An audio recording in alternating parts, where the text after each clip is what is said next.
Father, we want to thank you, Lord, for today Père, nous and voulons for the te folks dire who are merci here. pour aujourd'hui, Lord, we toi qui want nous to as continue. rassemblés We ici. want your blessing upon Nous what we're voulons doing now in continuer, Jesus' name. nous Amen. voulons te All bénir right, pour so now tout, we au nom have du Seigneur for Jésus-Christ. this Amen.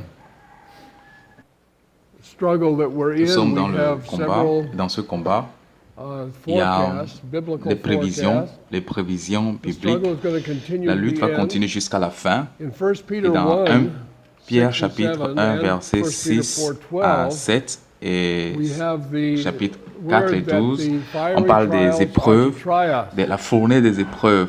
And Et we donc have les two épreuves things here. les épreuves vont nous First of éprouver. all, the fiery trials are to Donc try les us. épreuves So that would be difficiles sont là pour nous prophetic, éprouver. that C'est there une are prophétie. going to be Ça veut dire fiery que trials il y are aura going to des try us. épreuves. Et la Bible dit But it encore une chose. also La raison pour says laquelle something il y aura else. des fournaises The d'épreuves, reason il for y aura the des épreuves fiery difficiles, trials c'est are pour nous to try us. éprouver. So Donc, on a when deux we sens. have this Premièrement, on doit savoir qu'il y aura les épreuves twofold difficiles meaning. First of all, there et are on doit going to savoir be pour quel fiery objectif il y a les trials, and épreuves. secondly, Les the épreuves, reason for c'est the pour fiery trials are to try us. nous éprouver. So Il n'y aura there are pas no d'épreuves trials that sur will come l'Église, upon the sur le church saint, or pour le upon the détruire saints to ou destroy pour nous us. détruire. They're to try us. Donc, il y a certains And chrétiens, certains so saints many of qui the saints entrent dans le désespoir quand ils entendent parler des despair épreuves. because it feels Ils like pensent they'll qu'ils ne never s'en get through sortiront these pas trials. de ces épreuves. You remember, Mais I est-ce que vous vous remember souvenez, Gordy's mother's la favorite mère de verse. Don You Gary, ever heard Don Gordy? He brings this up a lot. Her favorite verse in the si vous avez déjà Bible entendu is, le "It came frère, to il nous pass." parle souvent de ceci. Le verset favori de sa maman, So, and that's true. c'est Even the fiery il trials. arriva. When we are Donc, tried, we're c'est going to vrai. come forth as Même gold. si les épreuves sont difficiles, c'est une fournaise, il va arriver la There's going to be sortie. Et persecution, maintenant, la sortie arrivera. betrayal, Donc, deception. les propos de Jésus-Christ, Jésus-Christ dit qu'il y aura la persécution, il y aura la trahison, il y aura la déception. Dans Matthieu 24, généralement, il y a certains saints, quand ils lisent toutes ces choses, ils ont l'habitude de dire, ah oui, il y aura les épreuves, mais quelques années après, plus tard. Donc, ils ont une manière de se débarrasser de cette idée-là. Ça va arriver, mais c'est dans l'autre génération, c'est dans la génération prochaine, c'est dans la génération future. Bon, moi, j'aimerais vous annoncer que c'est le moment. Vous êtes dans la génération là, c'est vous la génération là. Donc, nous devons reconnaître que les choses sont comme elles doivent être. Comme dans la bataille, et c'est le moment. Et il y aura la persécution, il y aura la déception. Alors on vous livrera au tourment, on vous fera mourir, vous serez haïs de toutes les nations à cause de mon nom. Aussi plusieurs succomberont et ils se trahiront, se haïront les uns les autres. Plusieurs faux prophètes s'élèveront et séduiront beaucoup, parce que l'iniquité sera accrue et la charité du grand nombre se refroidira. Des fois, nous disons que ces propos sont adressés à Israël. Oui, c'est sûr que c'est adressé à Israël. Mais ces propos nous s'adressent à nous aussi. Si vous lisez tous ces chapitres, vous verrez que Jésus-Christ s'adressait à ses disciples, pas seulement aux nations d'Israël. Donc ce passage ne se réduit pas seulement à Israël. Et il dit quoi? La charité de plusieurs se refroidira. Il y a aussi la confrontation, bien le combat ou l'opposition de Satan. Dans Apocalypse chapitre 2, verset 10, il dit « Ne crains pas ce que tu vas souffrir, parce qu'il y a certains parmi vous qui seront en prison, qui seront persécutés. » Aujourd'hui, nous vivons dans un endroit fermé. Nous vivons aux États-Unis et nous trouvons que notre vie est normale. Mais ce n'est pas normal. Personne dans le monde ne vit comme nous dans notre pays. Et par conséquent, nous devenons complaisants, alors qu'il y a des gens dans le monde aujourd'hui qui souffrent. Ils sont dans une souffrance que nous trouvons que c'est dans la génération future. Mais beaucoup sont en train de souffrir dans d'autres endroits du monde. Donc, en vivant dans ce monde, ou bien si vous vivez dans ces endroits du monde, là, vous allez reconnaître que ces souffrances dont on parle, c'est dans votre génération, puisque vous êtes dans ce monde-ci. On doit reconnaître cela, que les choses changent et qu'on doit être, les choses sont en train de changer et qu'on doit être prêt pour faire périr les hommes par l'épée, la famine, la mortalité, les bêtes sauvages de la terre. Une robe blanche fut donnée à chacun d'eux, il leur fut dit de se tenir en repos quelque temps encore jusqu'à ce que fût complet le nombre de leurs compagnons de service et de leurs frères qui devraient être mis à mort comme eux. Donc c'est quelque chose qui continue. Nous ne pouvons même pas l'imaginer. Et c'est effrayant pour nous. Mais ça ne va pas durer. Ça ne va pas être éternel. Mais la raison pour laquelle la Bible nous dit cela, c'est pour qu'on soit prêt. On se prépare. Et ce sera une guerre contre les saints. Dans Apocalypse 13, verset 7, et il lui fut donné de faire la guerre aux saints et de les vaincre. Et il lui fut donné autorité sur toute tribu, tout peuple, toute langue et toute nation. Il est appelé le Dieu de ce monde, le Dieu de ce monde entier. Les propos de Paul, il y aura des temps périlleux. Dans 1 Timothée chapitre 3 verset 1 à 5, il dit, il y aura des temps difficiles. Nous disons oui, il y aura des temps difficiles. Car les hommes seront égoïstes, amis de l'argent, fanfarons, hautains, blasphémateurs. Est-ce qu'on peut l'imaginer?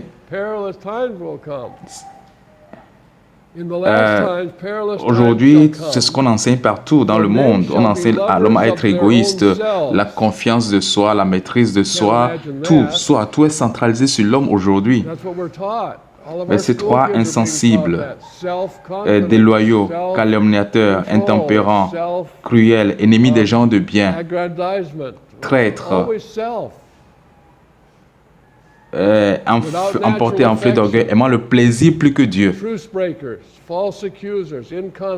Si vous vivez près de Skimon, là où je vis, vous allez voir que toute la culture est centralisée sur le plaisir. Et les gens n'ont pas la place de pouvoir écouter la parole de Dieu. Verset 5, ayant l'apparence de la piété, mais reniant celui qui en fait la force. Éloigne-toi de ces hommes-là. Donc, nous ne sommes pas appelés à nous joindre à la religion qui ne produit pas la justice.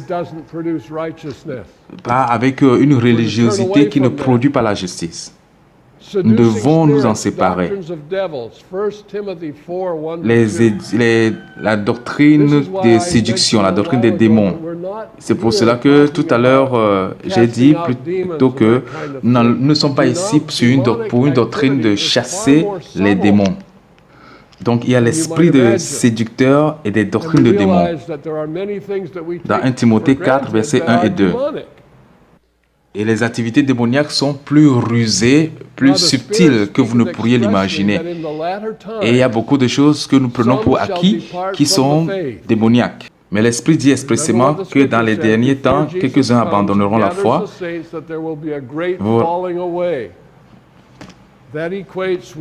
Et vous vous rappelez ce que l'Écriture dit, qu'avant que Jésus ne revienne, il y aura beaucoup d'apostasie et beaucoup de gens abandonneront la foi.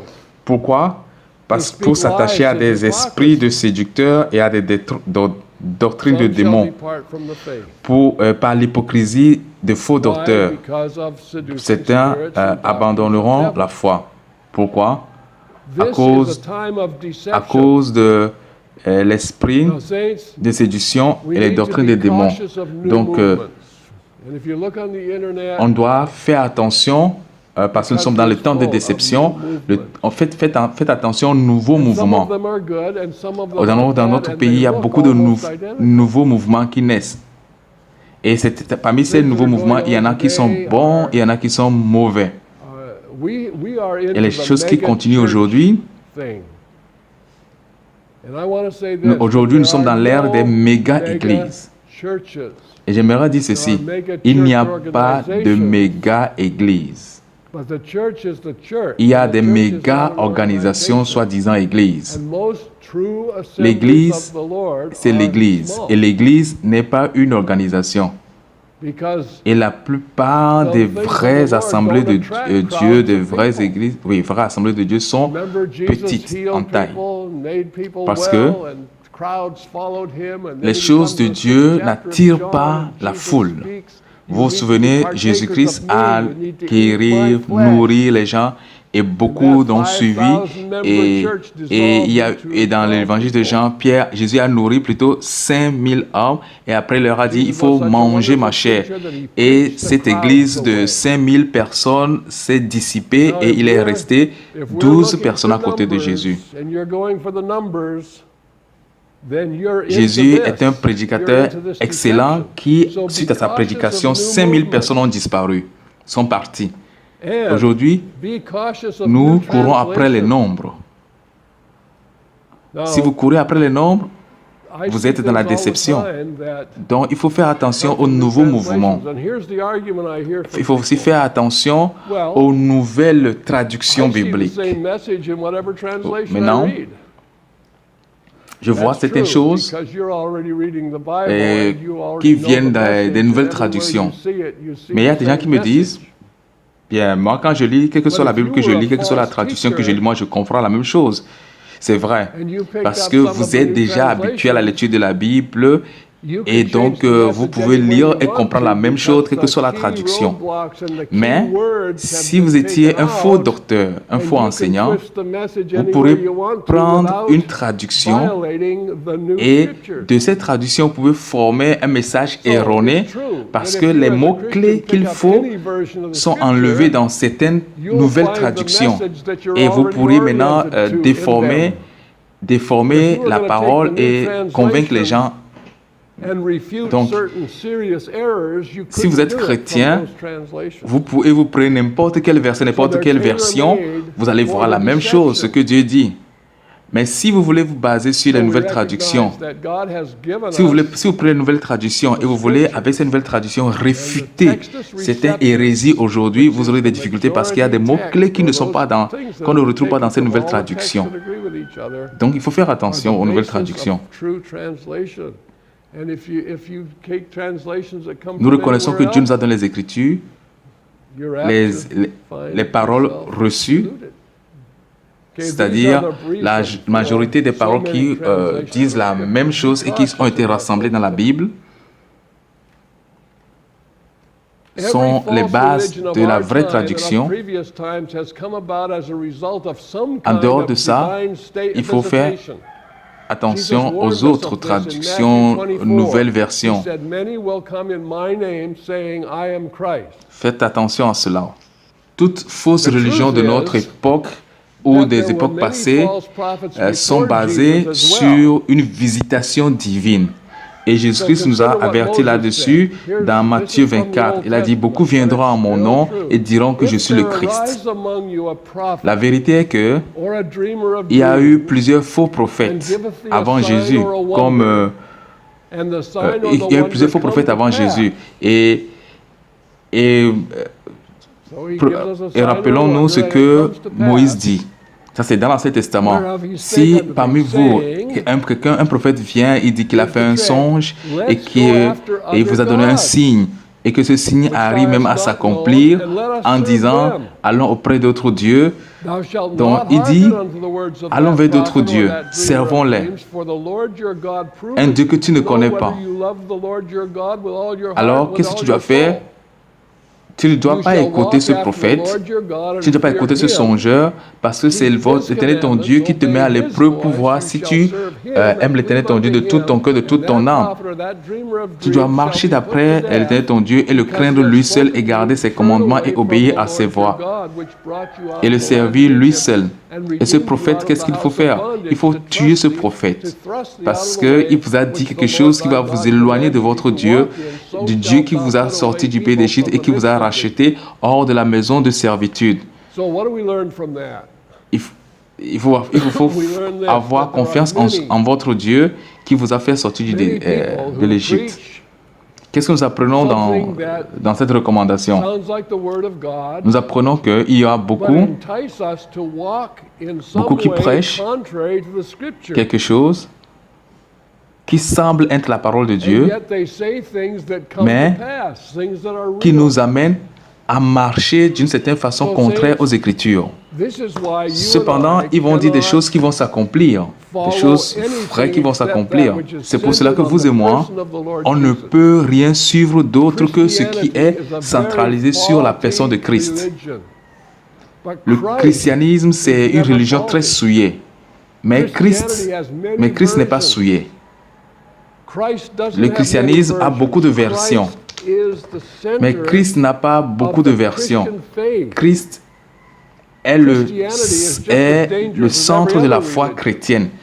Le christianisme est une religion aussi dangereuse que les autres. Parce que c'est plus dangereux encore parce que les gens, a priori, le prennent pour quelque chose de vrai. Donc, nous ne suivons pas une personnalité. Nous ne suivons pas quelqu'un qui semble être vrai, même s'il est sage, même s'il dit des choses qui s'accomplissent. Si vous voulez suivre un homme, vous allez le suivre aussi dans ses erreurs. Ça, c'est vrai. Le seul homme que vous pouvez suivre, c'est Jésus. La seule parole que vous pouvez suivre, c'est la parole de Dieu. Peu importe les autres choses, peu importe comment les autres choses semblent être vraies et justes, nous ne les suivons pas. Donc votre foi est en Christ seul, sur Jésus-Christ seul. Et que dit Ésaïe? Si l'on vous dit, consultez ceux qui évoquent les morts et ceux qui prédisent l'avenir, qui poussent des sifflements et des soupirs, répondez, un peuple ne consultera-t-il pas son Dieu? S'adressera-t-il aux morts en faveur des vivants, à la loi et au témoignage? Si l'on ne parle pas ainsi, il n'y aura point d'aurore pour le peuple. Est-ce que vous pouvez voir pourquoi? Lorsqu'on pervertit, on déforme un peu la parole de Dieu, c'est une arme, un outil de Satan. Je me rappelle un temps où il y avait une seule version de la Bible. Il y avait une seule Bible plutôt. Il y avait plusieurs versions quand même autour, mais les gens avaient une seule Bible qu'ils considéraient. Donc quand nous parlons de la Bible, il y avait quelque chose de singulier. Et quand tu dis, la Bible dit, là on se réveille, on dit, ah, c'est tellement la Bible a dit ça, et c'est clair pour tous ceux qui marchent avec Dieu. Mais avec le temps, on a commencé par adopter des traductions, d'autres nouvelles traductions. Et aujourd'hui, quand tu dis, la Bible dit, on va te dire, c'est quelle Bible qui a dit ça? C'est quelle version? Mais il n'y a qu'une seule Bible. Donc, lorsqu'on commence par avoir des choses qui semblent se contredire, ce n'est plus bien. Donc, sachez ceci, le meilleur moyen de détruire quelque chose, c'est de la polluer. Chaque fausse religion est basée sur une visitation ou une révélation. Chaque fausse religion a ses propres écritures qui forment la fondation de sa foi ou qui attaquent l'écriture, qui attaquent les saintes écritures ou détruisent la foi. Par exemple, Ève a été visitée par le serpent. Et le serpent lui dit, Dieu a-t-il réellement dit? Donc, il y a une question comme ça. Et il y a une autre religion, un autre exemple plutôt. On a les Sikhs, ou bien le sikhisme, qui est une révélation produite par Andy Grant.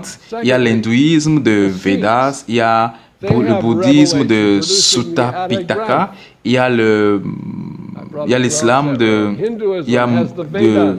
le Coran de Mahomet, et il y a des chrétiens qui pensent que toutes ces écritures sont des écritures saintes, dont on peut les lire, non. Il y a Joseph Smith de Mormon, ils ont le livre Les Mormons, et là nous entrons dans les sectes très chrétiennes. Alors que les Mormons sont tirés de l'hindouisme. On a Sun Myung Moon avec ses principes divins. On a Ellen G. White avec sa vision des 4 commandements. On a Mary Baker Eddy de Sciences et Santé et la clé des Écritures.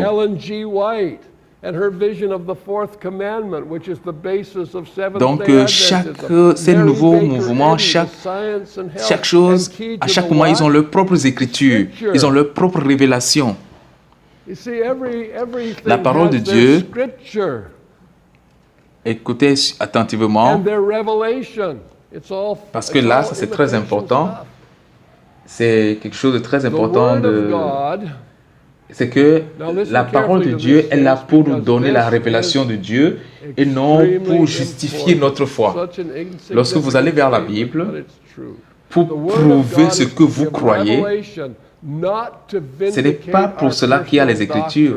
Les Écritures sont là pour vous donner la révélation de Dieu lui-même. C'est pour cela que la Bible n'est pas un livre de savoir faire telle chose, comment faire telle chose, comment gérer mon mariage. La Bible vous dit déjà que vous devez aimer votre femme comme Jésus-Christ aime son Église. Et s'est sacrifié pour elle. La Bible n'est pas un livre de conseils qui vous conseille des choses que vous ne pouvez pas faire, ou un livre de savoir-faire qui vous dit des choses que vous ne pouvez pas faire. Les Écritures vous donnent la révélation de Jésus-Christ pour que Jésus-Christ puisse vivre sa vie en vous. La seule personne qui peut vivre la vie de Christ, c'est Christ lui-même. Donc, lorsque nous venons devant les Écritures, nous nous laissons entraîner par les Écritures pour que les Écritures nous rapprochent de Christ. Et en ce moment-là, lorsque nous nous laissons entraîner par les Écritures, notre mariage sera comme les Écritures demandent. Vous ne pouvez pas imiter Christ.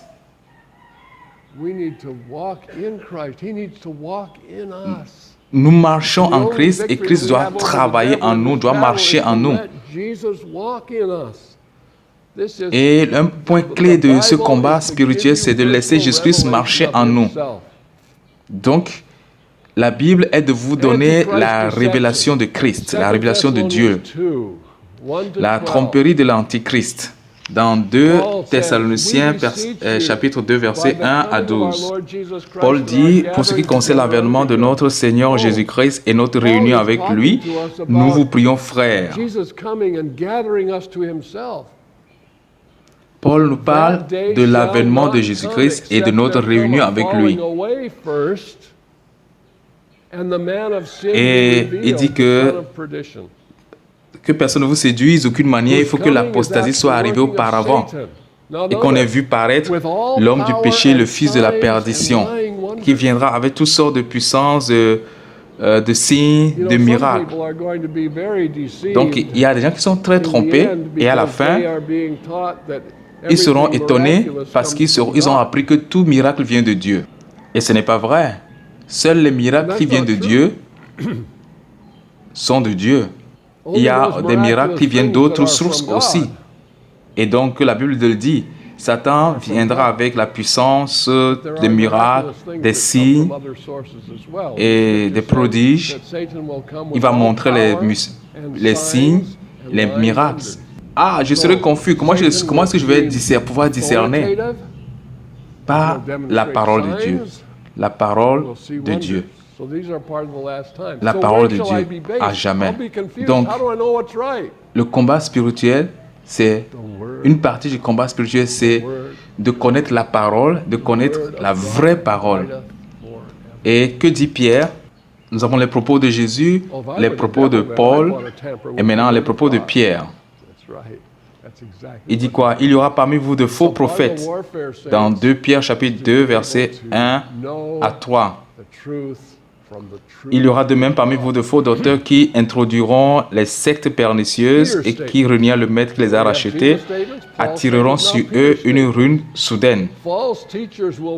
Plusieurs les suivront dans leur dissolution et la voie de la vérité sera calomniée par eux. Par cupidité, ils trafiqueront de vous. Alors, quelle est la clé ici? Pour vous, quel est le mot-clé? cupidité. Que pensez-vous de la cupidité? Sachant que vous êtes rempli de cupidité, vous êtes cupide. Si je sais que vous êtes cupide, quelle approche je vais utiliser pour vous tromper? Je vais jouer avec votre cupidité. Il dit quoi? Il y aura plusieurs faux enseignants, faux docteurs, et par cupidité, ils trafiqueront de vous au moins des paroles trompeuses. Alors, nous parlons de quelle cupidité? La cupidité de celui qui va venir me tromper ou la cupidité de celui qui est trompé? Nous parlons des deux. Probablement des deux. C'est comme le charlatan. Si je viens à vous et je veux soutirer votre argent, là, je viens vous soutirer de l'argent parce que je suis cupide. Maintenant, quand je te regarde, je sais que tu as $20 en poche. Je veux que tes $20 me reviennent. Alors, je vais te faire une promesse. Je vais entrer dans la parole et je vais prendre une partie de la parole qui dit « Donnez et vous serez bénis, donnez et il vous sera donné. »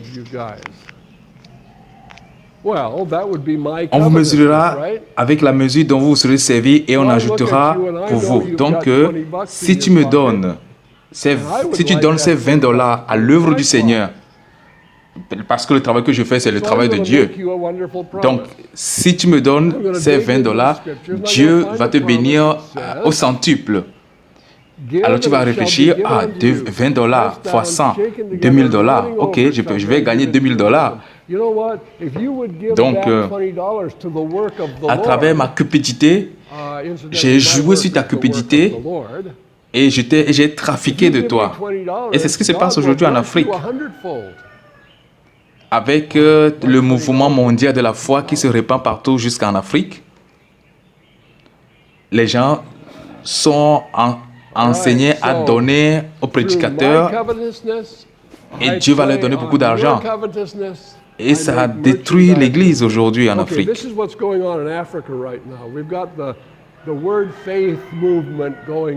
Et les gens donnent tout ce qu'ils ont et les églises deviennent de plus en plus riches.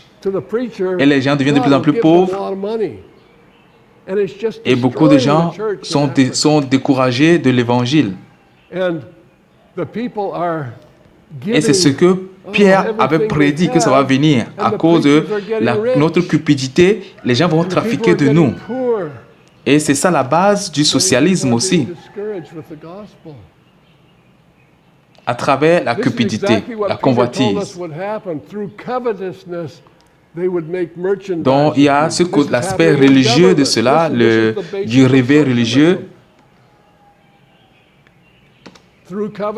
où on enseigne aux gens de compter sur Dieu pour la bénédiction. Et moi, je trouve que c'est une sorte de chute dans la religion. C'est une déchéance dans la religion où on prêche beaucoup de choses qui ne sont pas vraies pour emprisonner les gens. Et à la fin, ces personnes même se lèvent contre la vérité de la parole. Donc, cet effondrement vient même du réveil. Les gens ont été enseignés à relier la bénédiction de Dieu aux choses matérielles et visibles. Quel est le bénéfice de ta foi? Viens à Jésus, tu seras riche, tu seras en bonne santé. Et tu auras tous les biens de ce monde. Tu vas bien vivre dans ce monde. Moi, je ne veux pas mener une vie merveilleuse dans ce monde. Moi, je veux plutôt que ce monde vienne à la fin, que ce monde prenne fin, pour que nous puissions passer notre éternité avec Dieu.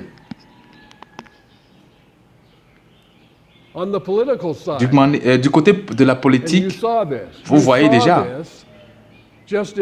il y a quelques mois seulement, quand toute la population justifie le règne d'un président marxiste. Est-ce que vous avez imaginé qu'un jour cela arriverait dans notre pays? Mais ça arrive. Donc, il y a la promesse d'un bien-être collectif. Le profit, ce qui va amener le gouvernement à avoir plus de contrôle. Et à la fin, le gouvernement sera ennemi de l'Église. Donc, nous sommes arrivés à un niveau qu'on n'a jamais atteint, donc on doit le reconnaître, qu'on est arrivé par là par cupidité.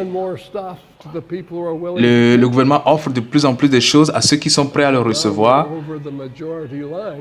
Et on a franchi une ligne qu'on ne va plus revenir en arrière. Donc, Pierre a dit ça. Paul a parlé de ça. Jésus en a parlé.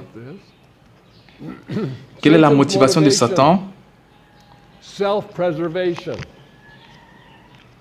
L'autoprotection. Dans Hébreux chapitre 2, verset 14, la Bible montre que son temps de jugement est sûr et que c'est déjà établi à travers le calvaire. Le Christ a anéanti celui qui a la puissance de la mort, c'est-à-dire le diable, dans Hébreux 2, 14. Son jugement, le jugement dernier est sûr. Dans Apocalypse 20, verset 3, il dit Satan sera lié d'abord pour 1000 ans et après il sera jeté dans les temps de feu. Pourquoi Satan veut remettre à plus tard son jugement? Donc nous reconnaissons que c'est le point central, c'est ça qui le motive. S'il peut faire que l'Église coopère avec lui, ou que l'Église n'obéit pas à la parole de Dieu, cela va remettre à plus tard son jugement. Et c'est ça son cœur. Matthieu 24, verset 14 dit « Cette bonne nouvelle du royaume sera prêchée dans le monde entier pour servir de témoignage à toutes les nations, alors viendra la fin. » Dans Apocalypse 5, verset 9, et il chantait un cantique nouveau en disant « Tu es digne de prendre le livre et d'en ouvrir les sceaux, car tu as été immolé, tu as racheté pour Dieu, pour ton sang des hommes de toute tribu, de toute langue, de tout peuple, de toute nation. » Donc, l'objet de la servitude de Satan et l'objet de la rédemption de Jésus-Christ sont les mêmes. C'est chaque nation, chaque tribu, chaque langue, chaque nation. Donc, Satan fait tout cela pour pouvoir remettre à plus tard son jugement. Par ton sang, des hommes de toute tribu, de toute langue, de tout peuple et de toute nation sont rachetés.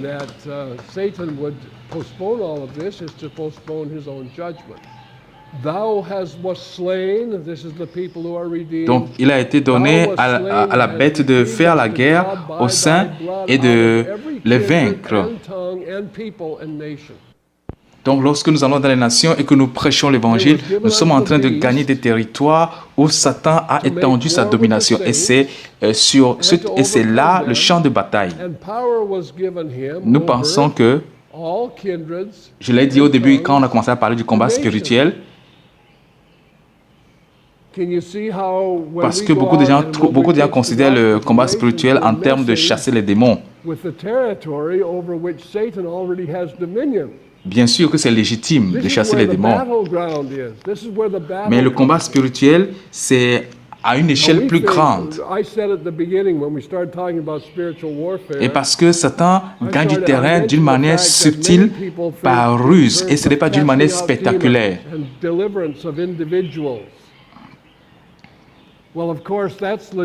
Satan, par la ruse, prend les gens et les gens égoïstes, je suis sauvé et pour moi ça va, et ils sont négligents. Vous voyez comment est-ce que notre égoïsme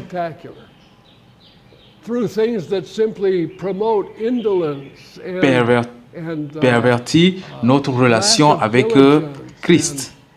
parce que nous avons oublié d'obéir à la voix de Dieu, au commandement de Dieu. Donc, Satan a rendu les nations esclaves à lui-même. Aller de toutes les nations, aller dans toutes les nations et enseigner-leur, baptiser-leur au nom du Père, du Fils et du Saint-Esprit. Enseignez-leur à observer tout ce que je vous ai enseigné, ce que je vous ai commandé, et voici, je suis avec vous jusqu'à la fin. Si prêcher l'évangile était la fin, est-ce que prêcher l'évangile c'est la fin? Satan vous dira, ne prêche pas l'évangile. Ne prêche pas l'évangile à toutes les nations. Ne baptisez pas. N'enseignez pas. Ne leur enseignez pas tout ce que je vous ai enseigné.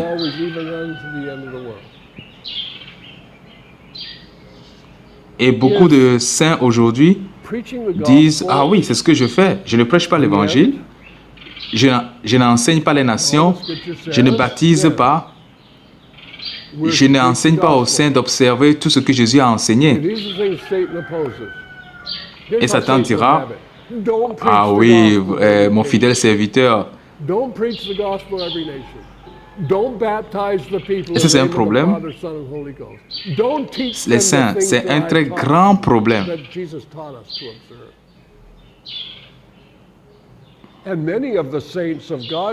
Dieu nous a appelés pour marcher avec lui.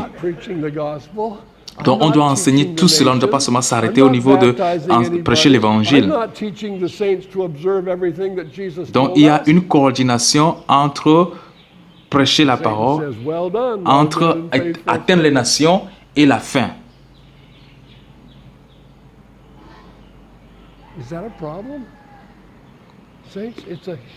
Combien de vous ont cette idée que lundi, c'est une journée chargée parce que c'est le début de la semaine.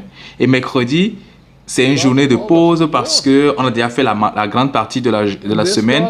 Et vendredi,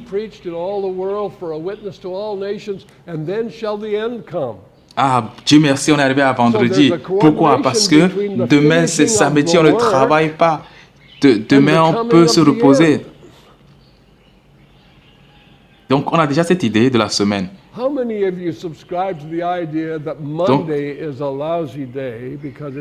on arrive à vendredi, on est soulagé. Oh, la journée du travail est finie. La semaine du travail est finie.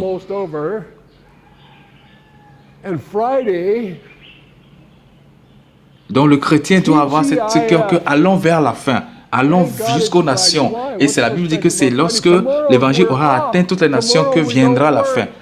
Donc, il y a un lien. Et Satan vous dira, non, n'avancez pas, reposez-vous. Dans Matthieu 24, verset 14, l'évangile sera prêché à toutes les nations et viendra la fin. Donc, quand la grande commission touchera la fin viendra. Touchera sa fin, la fin viendra. Donc, l'accomplissement de la grande commission dans Matthieu 28, verset 19, et la fin est liée à Matthieu 24, verset 14, où Satan sera jugé. Donc, ces deux parties sont liées. Donc, pendant que l'accomplissement de la fin est en train d'être accéléré, cela est un levier qui augmente la colère de Satan. Donc, quelle est la condition de notre jour, du présent? Les temps difficiles. Les gens qui seront égoïstes, qui vont s'aimer eux-mêmes. Ils seront convoiteurs, cupides. Vous vous souvenez des propos de Pierre. Et tout ça, c'est la base du socialisme. Pensez à ceci.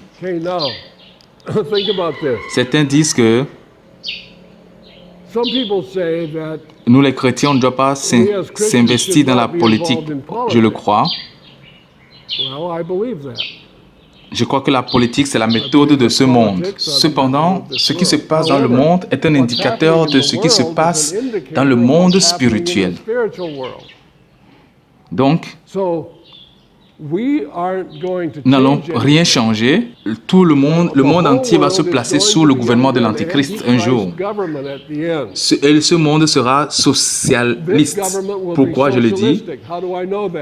Parce que le socialisme est le contraire du christianisme. Dans le socialisme, c'est le gouvernement qui est Dieu. Et en Christ, dans le christianisme, c'est Dieu est Dieu.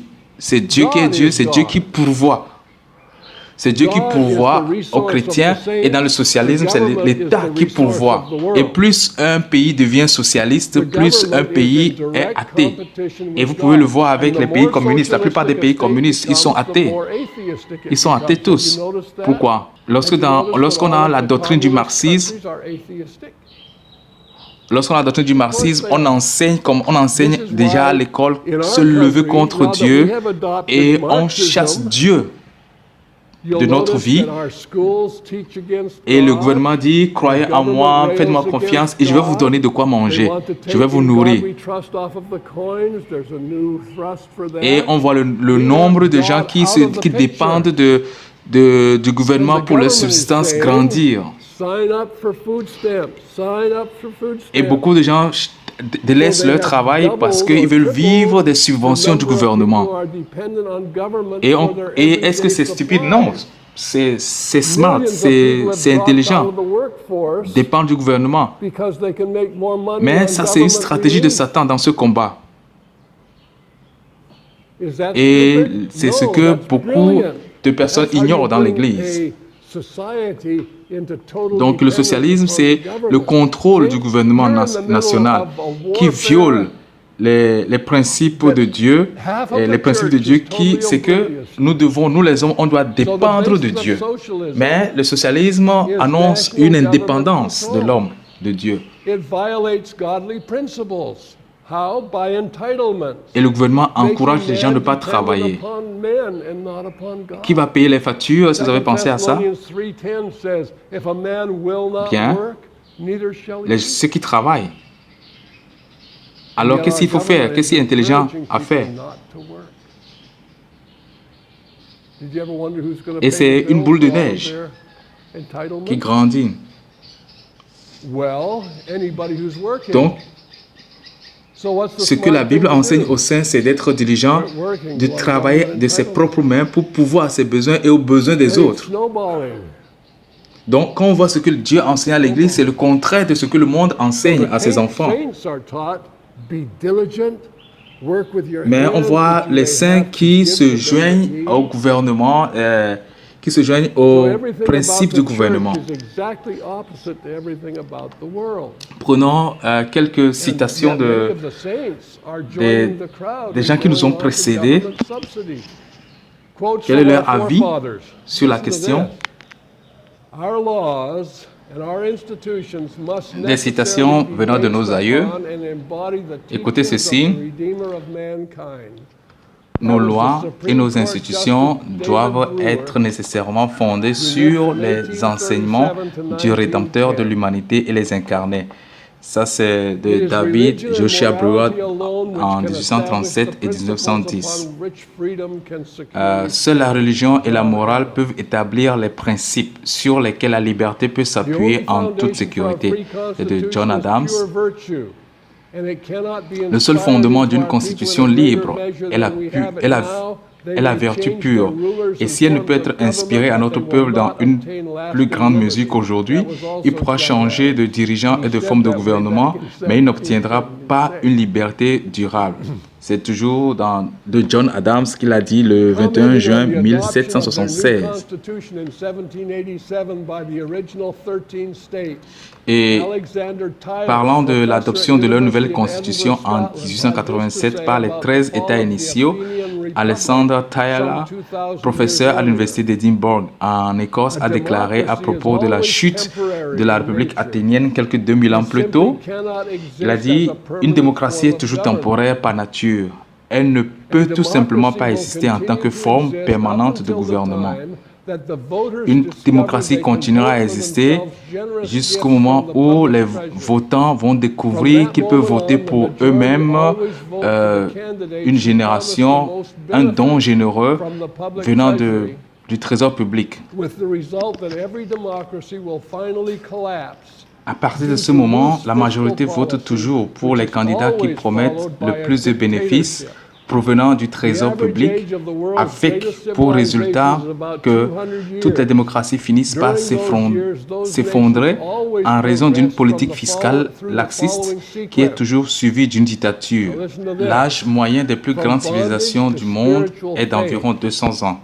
Au cours de ces années, ces nations progressent toujours selon la fréquence suivante. Suivez ceci, de la servitude à la foi spirituelle, de la foi spirituelle à un grand courage, du courage à la liberté, de la liberté à l'abondance, de l'abondance à la complaisance, de la complaisance à l'apathie, de l'apathie, de la lassitude à la dépendance et de la dépendance à la servitude. Et c'est là où nous sommes. Donc, les saints, vous et moi, nous devons nous lever et faire une ou deux choses, ou trois choses. Soit on reste dans la lassitude, dans la léthargie, et on est emporté par la politique et la religion,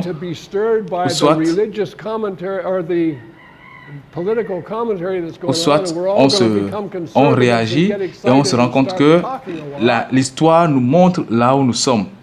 Et donc, on doit chercher la face de Dieu. On doit marcher avec Dieu. On doit chercher premièrement le royaume de Dieu et sa justice. Et donc, en conclusion, on prêche l'Évangile pour que nous puissions enseigner au monde Jésus-Christ qui est leur vraie puissance, leur vrai maître, leur sauveur. Il y aura des blasphémateurs et ceux qui se lèvent contre l'autorité. Et le blasphème se trouve maintenant dans l'éducation. L'athéisme qui aussi est entré dans l'éducation, dans la manière de penser. Le socialisme qui exclut toutes sortes de réveils spirituels. Or, le réveil spirituel est la base qui a formé notre nation. L'élimination des commandements qui enlèvent, qui suppriment la connaissance et la crainte de Dieu. Donc, ce qui fait qu'il y a la désobéissance, on prend la désobéissance aux parents et cela contribue à la désobéissance envers Dieu aussi. On prône une vie de débauche qui répand le péché dans la société. Pensons à tout ce que ça apporte aujourd'hui.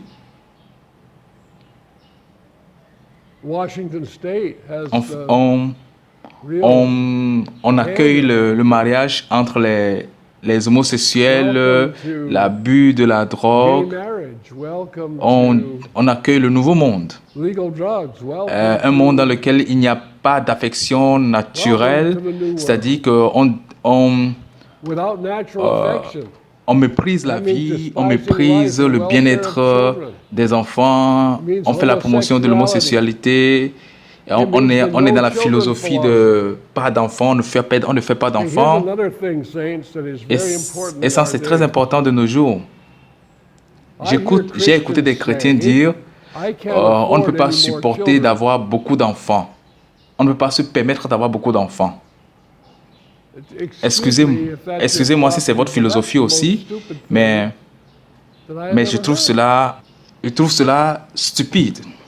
Chaque société a commencé avec des familles larges et c'est ça qui a été la chose la plus intelligente et sur le plan économique et social à faire. Et quand je voyage dans le monde, j'ai toujours posé cette question la plupart du temps quand je voyage. Je demande aux gens, quelle est votre idée de la famille, de la dimension de la famille? Et on me dit 2 enfants.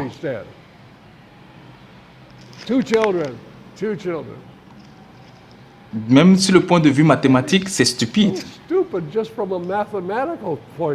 Donc, qu'est-ce que les Écritures disent? What does the scripture say? Les Écritures disent que nous devons avoir des enfants. Les enfants sont des héritages de Dieu. Children are the heritage of the Lord. Et heureux est celui qui a son carquois rempli de fils. Donc, So, we recognize les Écritures that encouragent God une grande loves famille. large families.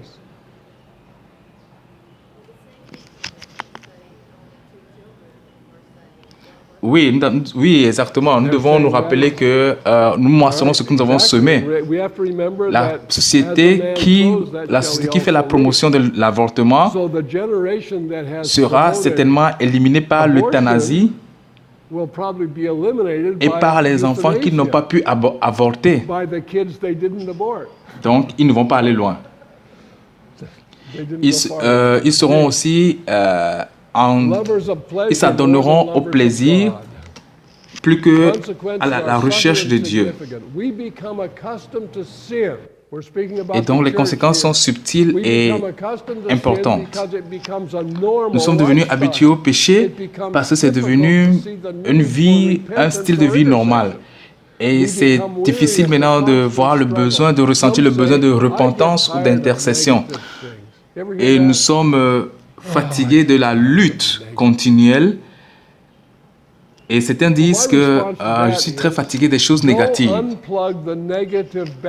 Ah, je suis fatigué. Il y a trop de négativité, je suis fatigué.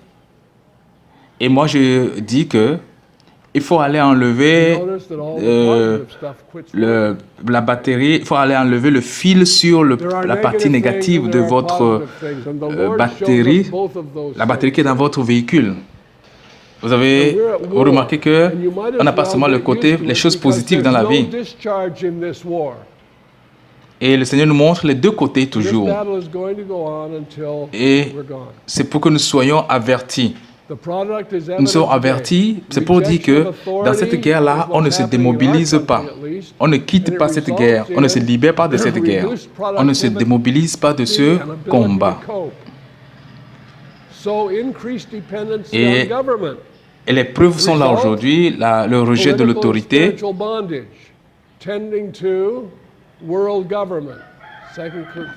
Et ça réduit la productivité et ça augmente la dépendance du gouvernement.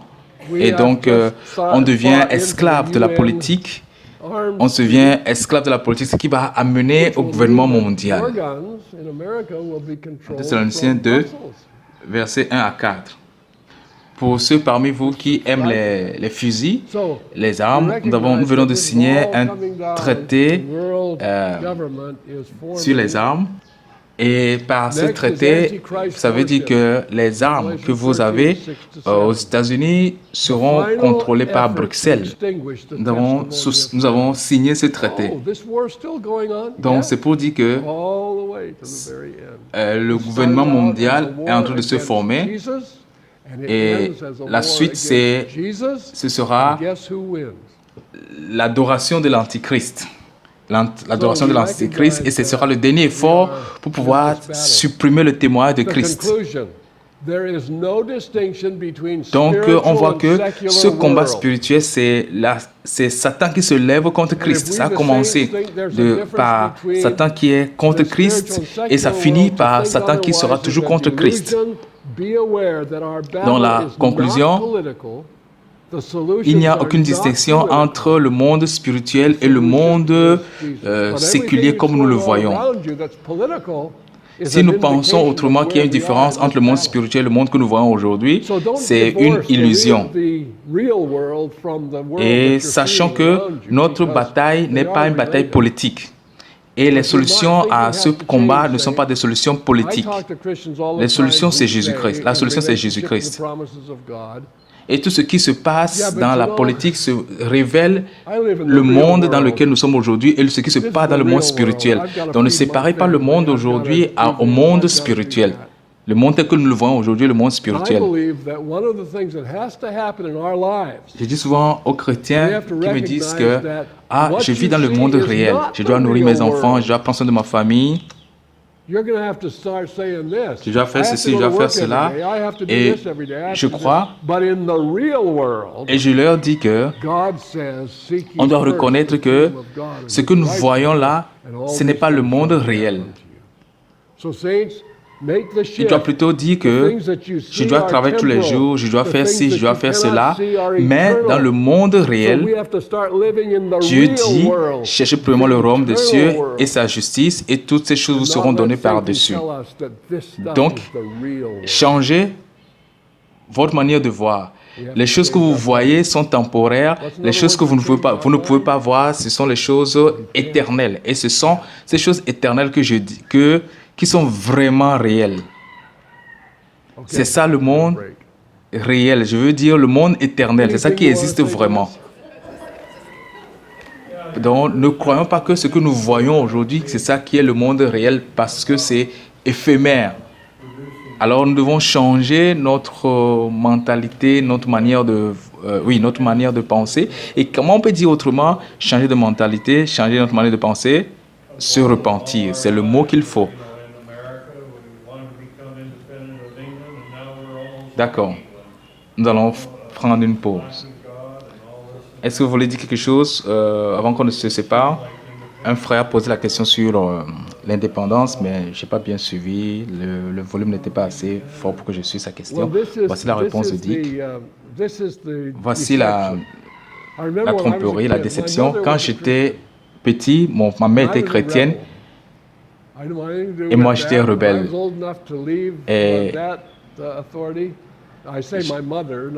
Et j'étais sous l'autorité. Quand j'ai grandi, à cet âge, j'ai quitté son autorité parce que je n'avais pas de papa, donc j'étais sous l'autorité de ma mère. C'est elle qui était mon père.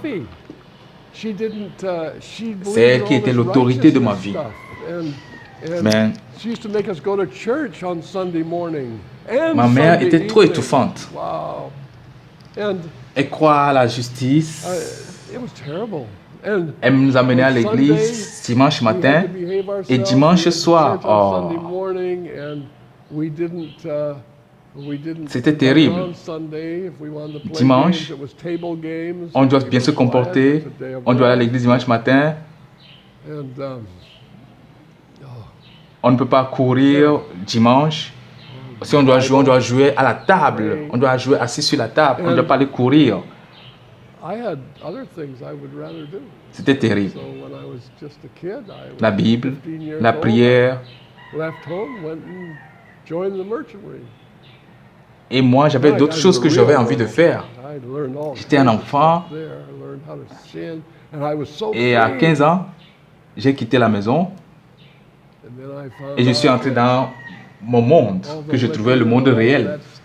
Le monde du péché. Et j'étais libre. Et je me suis rendu compte que j'ai découvert les liqueurs, j'ai découvert l'alcool et beaucoup de choses. Et je me sentais libre. Et j'étais devenu addict. J'étais devenu accro, dépendant. J'étais plus libre.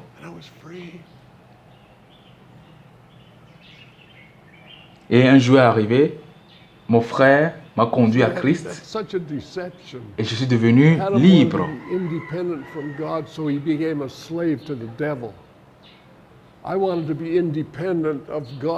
Et je fus libéré. Donc, il faut voir cette séduction.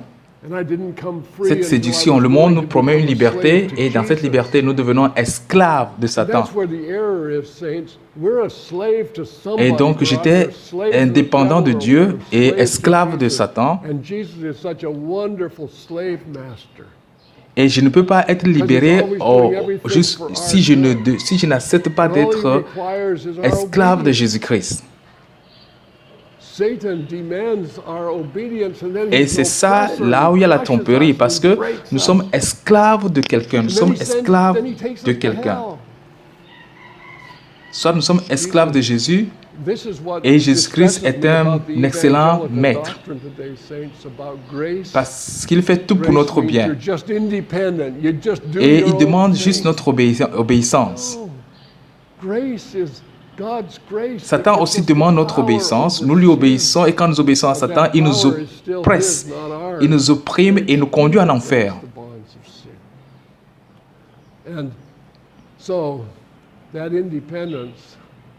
Et c'est ça qui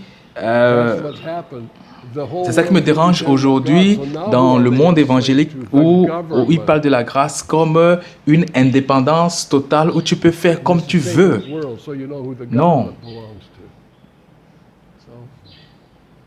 La grâce de Dieu nous donne la puissance contre le péché.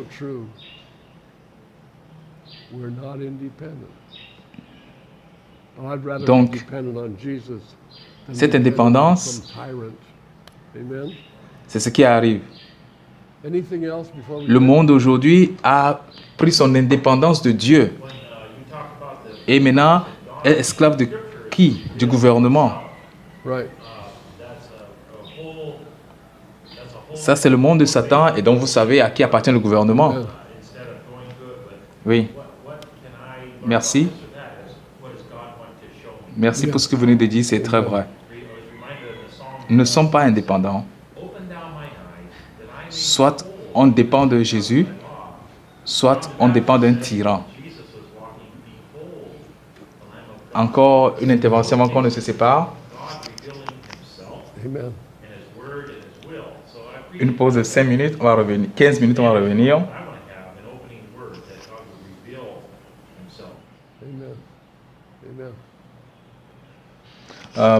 Je me pose la question, le frère pose la question sur la détention de l'arme à feu, s'il doit remettre son arme au gouvernement ou il doit retenir son arme parce que le gouvernement demande qu'on retienne, qu'il rende les armes. Bon, je ne pense pas que pour notre sécurité dépend de notre détention d'armes à feu.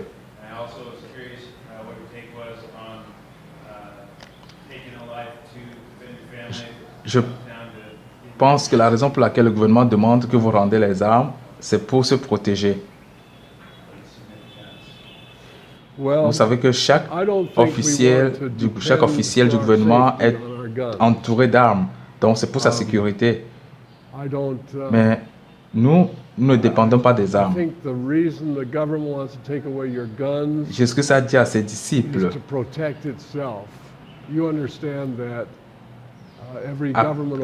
Jésus et ses disciples sont partis dans le jardin de Gethsemane et quand on est venu arrêter Jésus-Christ, Pierre a sorti son épée et lui, il est pécheur. Il a essayé de couper la tête de Malchus, mais il a coupé seulement l'oreille. Ça montre que Pierre ne sait pas bien manier l'épée. Mais Jésus a dit à Pierre, les soldats, eux, ils sont bien préparés à utiliser les épées contre l'ennemi. Mais Jésus a dit à Pierre, range ton épée. Donc, en ce qui concerne les armes, se confier en les armes pour se protéger, moi je crois que les armes ne sont pas de vrais protecteurs. Donc moi mon conseil peut être, il faut déposer les armes et il faut laisser les armes et se confier en Dieu. Dieu prend soin de votre famille, Dieu s'occupe de votre famille mieux que vos armes. Si je dois protéger mon épouse avec une arme, je vais finir par tirer dans toutes les directions et tirer sur elle. Donc, ça ne va pas marcher pour moi. Donc, on peut faire confiance en Dieu. Et Dieu prend soin de nous en toutes choses. Donc, c'est ce que je pense.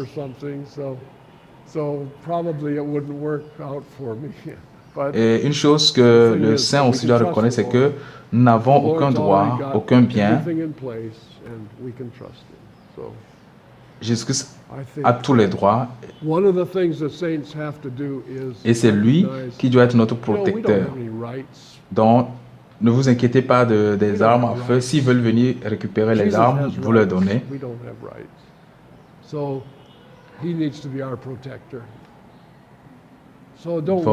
En réalité, votre sécurité est en Christ.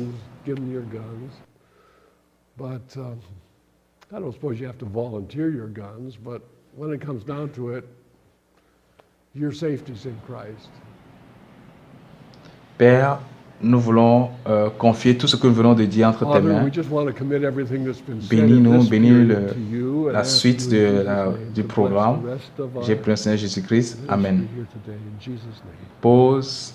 On revient Okay, après break. 15 minutes. We'll start again at 11:30 exactly, and